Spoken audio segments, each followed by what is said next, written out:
Assalamualaikum warahmatullahi wabarakatuh. Teman-teman, kembali lagi di channel YouTube saya, Khairun Imam. Gimana nih kabar kalian? Semoga kita semua selalu diberi kesehatan, kemudahan, dan juga limpahan rezeki dari Yang Maha Kuasa, teman-teman ya.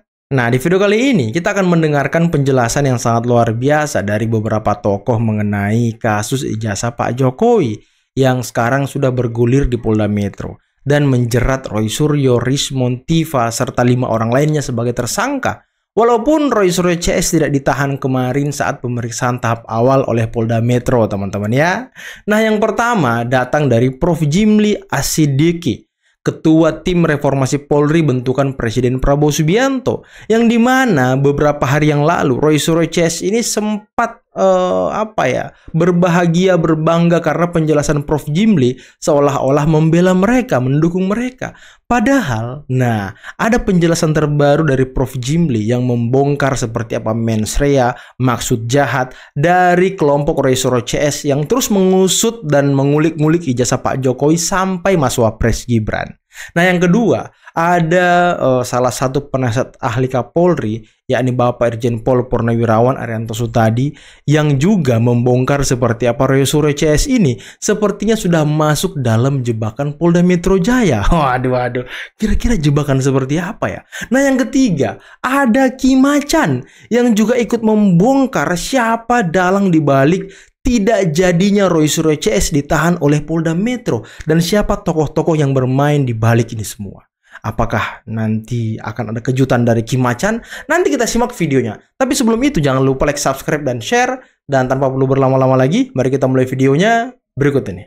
Kemarin 2024, ketika pilkada udah selesai, banyak perkara dibawa ke MK, ada 40 kasus yang kemudian disidang substantif sesudah yang lain-lain di NO dan sebagainya. Dari 40 kasus itu masih ada 7 berkenaan dengan ijazah palsu. Wow. Maka selama 20 tahun, bayangkan tidak berubah peradaban peradilan kita, peradaban pemilu kita berkutat di sekitar ijazah.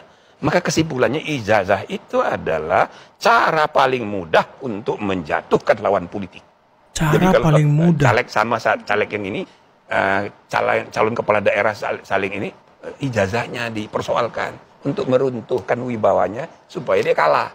Jadi itu terjadi sampai 2024 masih kayak gitu. Nah, jadi motif politik di balik isu ijazah ini menjatuhkan lawan politik. Yang kedua, ini ada kaitan dengan kualitas administrasi negara kita. Di semua institusi publik kita ini, kualitas administrasinya buruk. Nah, kadang-kadang faktanya memang ini orang lulus. Tapi kertasnya amburadul. Atau tulisannya, misalnya Jimli Asidiki. Dulu ditulisnya pakai egrek, sekarang Ki. Nah, itu dipersoalkan sebagai ijazah palsu. Banyak kasus kayak gitu. Mabes kan dilaporkannya kan dari pihak mereka. Iya. Kan Dumas, mereka melapornya kan, Pak, Dumas. ini orang menggunakan ijazah Dumas kan. Kenapa Dumas? Ya karena bukti awalnya nggak ada. Nggak ada. Dari awal mengatakan buktinya tidak ada. Karena apa yang dilaporkan LP, kan, ya, tapi pengaduan masyarakat kan. iya, gitu. pengaduan. Tapi mereka melaporkan sebetulnya. Mereka sudah melaporkan. Isi laporannya apa? Pak Jokowi menggunakan ijazah palsu. Kan bunyinya begitu, Pak. Iya. Dan secara teoritis, Pak, kalau orang melaporkan itu pakai uang, saya lebih mudah contoh pakai uang palsu aja kan. Pak, ini si Amir itu beli sapi dengan uang palsu. Kan dia kan mesti datangnya ke polisi, ini uang palsunya. Iya. Ya nggak? Betul. Baru itu dicek betul loh, ini nyolong apa. Kalau ternyata palsu baru diproses iya, kan gitu. Nah, ini kan dia kan ngomong itu, Pak Jokowi menggunakan ijazah palsu kan itu. Datang ke Mabes. Tapi dia kan nggak ditunggu-tunggu, nggak ada Nggak itu. ada, iya. Akibatnya nggak jadi LP. LP saja belum jadi kan gitu. Tapi dia kan ngotot. Oke lah. Mabes masih sabar lah. Diselidiki lah dengan menyelidikinya Mabes ini terlalu serius sampai menyatukan pakai lapor. Iya. Disitulah dia celah-celah itu tadi. Saya kemarin saya di debat gitu katanya. Saya bilang yang bikin penyelidikan perkap itu saya bilang. Itu perkap di penyelidikan tidak ada di KUHP. Di KUHAP nggak ada. Karena tidak ada lah, maka saya bikin perkap mengenai penyelidikan. Inti daripada penyelidikan itu adalah di dalam penyelidikan itu untuk mendapatkan informasi apapun, penyidik boleh sepanjang tidak menggunakan upaya paksa. Itu bunyinya perpol yang saya buat itu gitu Pak. Tidak untuk ada penyelidikan upaya paksa ya. Jadi masa sih polisi mau menyelidiki suatu kebenaran nggak boleh moto, harus izin ke pengadilan dulu, kan nggak penting. Makanya kalau untuk penyelidikan itu dalilnya adalah memang KUHP menyatakan gitu, kalau penyelidikan nggak boleh upaya paksa kan. Makanya menggunakan lapor pun, dia mau menggunakan lapor Prodia, mau menggunakan lapor Jepang, boleh Pak, nggak usah izin, nggak usah disita dulu itu pelapornya, barang buktinya nggak usah disita dulu.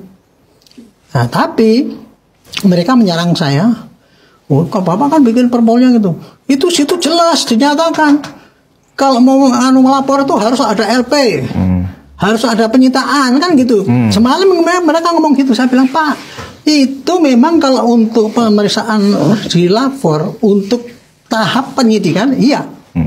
Yang di Barreskrim belum. Penyelidikan nggak perlu pakai ijazah sita kan gitu. Nah, contohnya kayak gitu Pak. Jadi sekarang saya belum selesai tadi ya.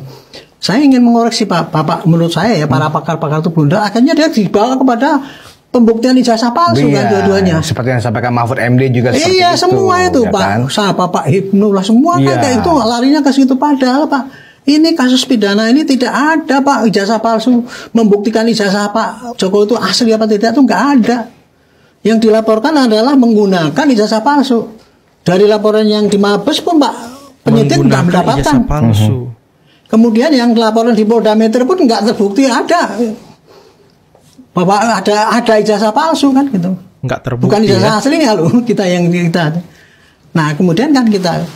Jadi saya pikir-pikir ini, waduh, sangat disayangkan kalau ini dibiarkan gitu. Nah untungnya sekarang udah jadi tersangka kan. Tapi saya lega karena apa? Ya mudah-mudahan cepet aja lah nanti. Wah ini nih wanita. Ini nih. Yang berdiri di koin-koin besar. Wow. Yang merasa dirinya penguasa di Indonesia ini. Karena ada keturunan dari seseorang katanya. Nah, ini posisi paling atasnya dia. Ya. Inilah aktor juga. Yang saya bilang harusnya tua istirahat, berkumpul dengan cucu, bangun, melihat pemandangan, lihat sunset, melihat pagi, menikmati ya, tapi sibuk untuk menghancurkan kapalnya sendiri. Ini kapalnya sendiri loh Indonesia ini. Nah, lerus toh iki yo.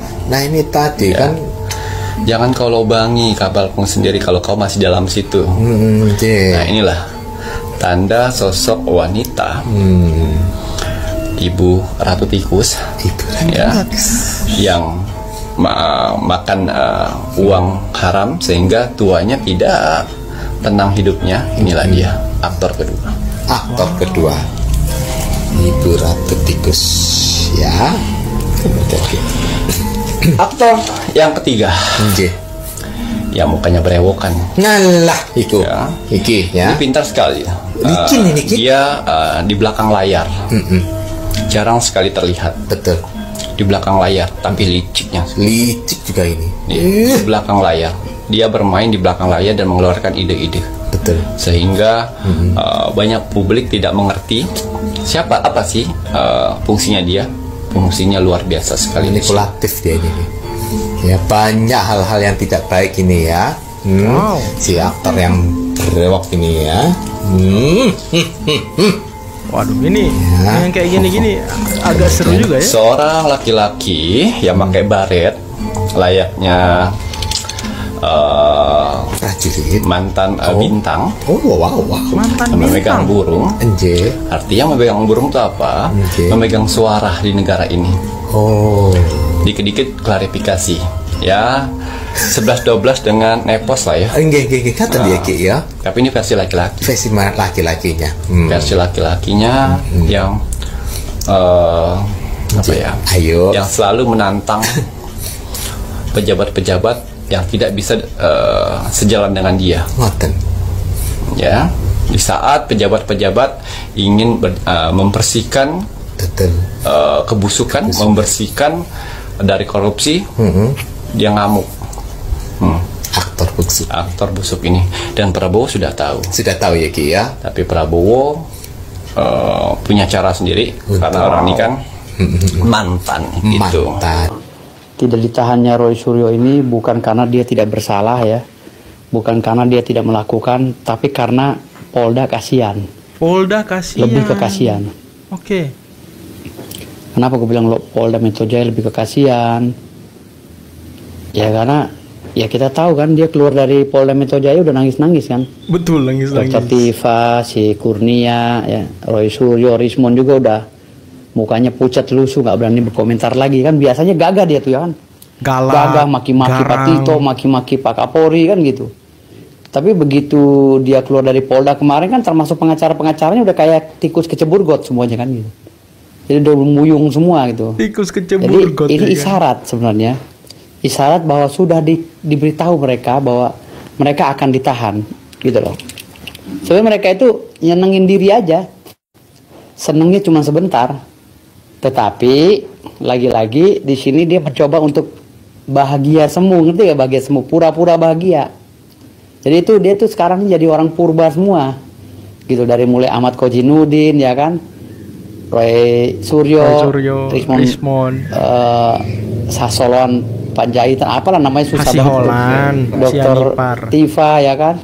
Semuanya itu orang purba semua sekarang. Jadi orang purba yang tadinya orang ganas sekarang jadi orang purba gitu loh. Jadi orang-orang pura-pura bahagia gitu. Pura-pura bahagia. Apa? Karena kelakuannya sendiri, ulahnya sendiri. Jadi hari ini mereka itu sudah tersangka dan mereka itu masih dibebaskan untuk pulang ke rumah. Itu bukan berarti mereka bebas. Tangan kanannya, kaki kanannya itu sudah nyemplung di penjara. Mereka itu gitu. Makanya mereka pulangnya kan ada yang nangis, ada yang mumet, ada yang cemberut. Rismon itu kan udah nggak gahar-gahar lagi kan. Bagaikan tikus kecebur got kemarin gue lihat mukanya Rismon. Ya kan? Jadi itulah yang gue bilang tadi, kebodohan dan kekeliruan mereka itu nih berbuat fatal dan berdampak fatal bagi hidup mereka gitu. Tetapi bagi kaum Keledung ya, netizen Keledung yang membela dia pasti bangga ya kan. Hidup Rismon tidak ditahan. Jadi ditahan atau tidak bukan itu, karena ini kan sedang proses administrasi hukum yang berjalan. Jadi mau ditahan mau enggak penentuannya nanti di pengadilan kan gitu. Sekarang ini kan mereka tidak ditahan kan karena adanya penangguhan penahanan yang diajukan oleh pihak mereka misalnya gitu. Ada yang menjamin misalnya kan dari pengacaranya saya lah yang menjamin, atau ada tokoh nasional atau punawirawan yang biasa dengan mereka mungkin yang menjamin, saya menjamin mereka tidak akan lari gitu. Jadi itu sah-sah saja di dalam KUHAP kan gitu. Di dalam pasal 31 dan pasal 21 KUHAP itu dinyatakan ya, di pasal 21-nya ya terutama, polisi kalau mereka kurang meyakini ya dengan adanya penersangkaan tersebut dan untuk mendapatkan bukti-bukti baru, polisi melepaskan tersangka tersebut dan tidak ditahan. Kalau kurang meyakini ya, jadi mereka menggali lagi, mencari data yang baru lagi untuk membantah dalil-dalil hukum daripada mereka. Dan di pasal 31-nya mereka boleh saja tidak ditahan, tapi dengan pernyataan dan perjanjian. Gue yakin itu di dalam Polda kemarin mereka udah bikin pernyataan tuh. Satu, pernyataan menurut KUHAP tidak boleh keluar kota. Dua, tidak boleh keluar negeri.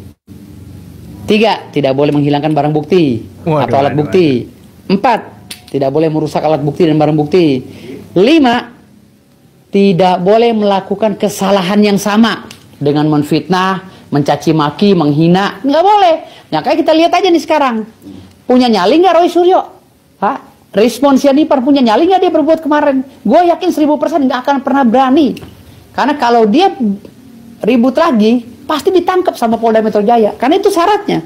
Oke teman-teman, itulah tadi beberapa video yang bisa kita simak, yang bisa kita saksikan pada kesempatan kali ini. Dan luar biasa juga ya penjelasan dari Bung Firdaus Oyobo mengenai tidak tersangkanya Roy Suryo, Rismon, dan Tifa ketika sudah diperiksa oleh Polda Metro sebagai tersangka kemarin teman-teman.